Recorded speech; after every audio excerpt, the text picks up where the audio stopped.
రుణమాఫీ చేయడం జరిగింది. ఇక రెండవది ఇందిరమ్మ రైతు భరోసా. భూమి ఉన్న రైతులతో పాటు కౌలు రైతులకు కూడా ఏడాదికి ఎకరానికి 15,000 ఇస్తామని చెప్పారు. ఇవాళ 2 ఏళ్ళు కావస్తుంది కాంగ్రెస్ పార్టీ వచ్చి. కౌలు రైతు పేరెత్తితే ఒట్టు. అంతకుముందు రేవంత్ రెడ్డి గారు ఎక్కడికి పోయినా సరే, ఏ మీటింగ్ పెట్టినా, ఏ గల్లీకి పోయినా కేసీఆర్ కౌలు రైతులను పట్టించుకుంటలేడు, మేము రాగానే కౌలు రైతులకు ఇస్తామని చెప్పారు. ఇవాళ మేము ప్రశ్నిస్తూ ఉన్నాం, కౌలు రైతులను మర్చిపోయినందుకు మీకు ఏం శిక్ష వేయాలి? 2 సంవత్సరాలు దాటిపోయారు, నమ్మించారు, వాళ్ళని ఓట్లు వేయించుకున్నారు వాళ్ళతోని. ఎందుకు ఇవాళ విస్మరిస్తున్నారు కౌలు రైతులను అని చెప్పి మేము ప్రశ్నిస్తూ ఉన్నాం.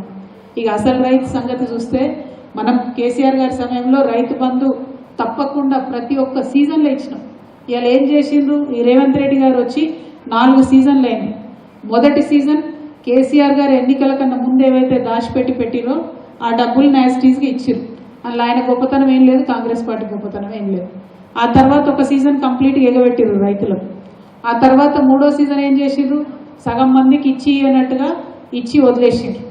ఇక మొన్నటిసారి ఏం చేసిండ్రు? స్థానిక సంస్థల ఎన్నికలు రాబోతున్నాయి కాబట్టి మళ్ళొక్కసారి ప్రజలను మభ్యపెట్టాలి, రైతులను మభ్యపెట్టాలి, స్థానిక సంస్థలలో లబ్ధి పొందాలన్నటువంటి ఉద్దేశంతో మళ్ళొకసారి రైతు భరోసా ఇవ్వడం జరిగింది.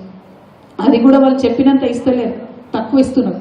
15,000 ఇస్తామని చెప్పి 12,000 ఇస్తున్నటువంటి సందర్భాన్ని కూడా ఇవాళ వరంగల్ జిల్లా ప్రజలకు, తెలంగాణ ప్రజలకు నేను గుర్తు చేస్తూ ఉన్నాను. మరి అదేవిధంగా ఇంకొక మాట చెప్పారు, అన్ని పంటలకు మద్దతు ధర ఇస్తామని చెప్పి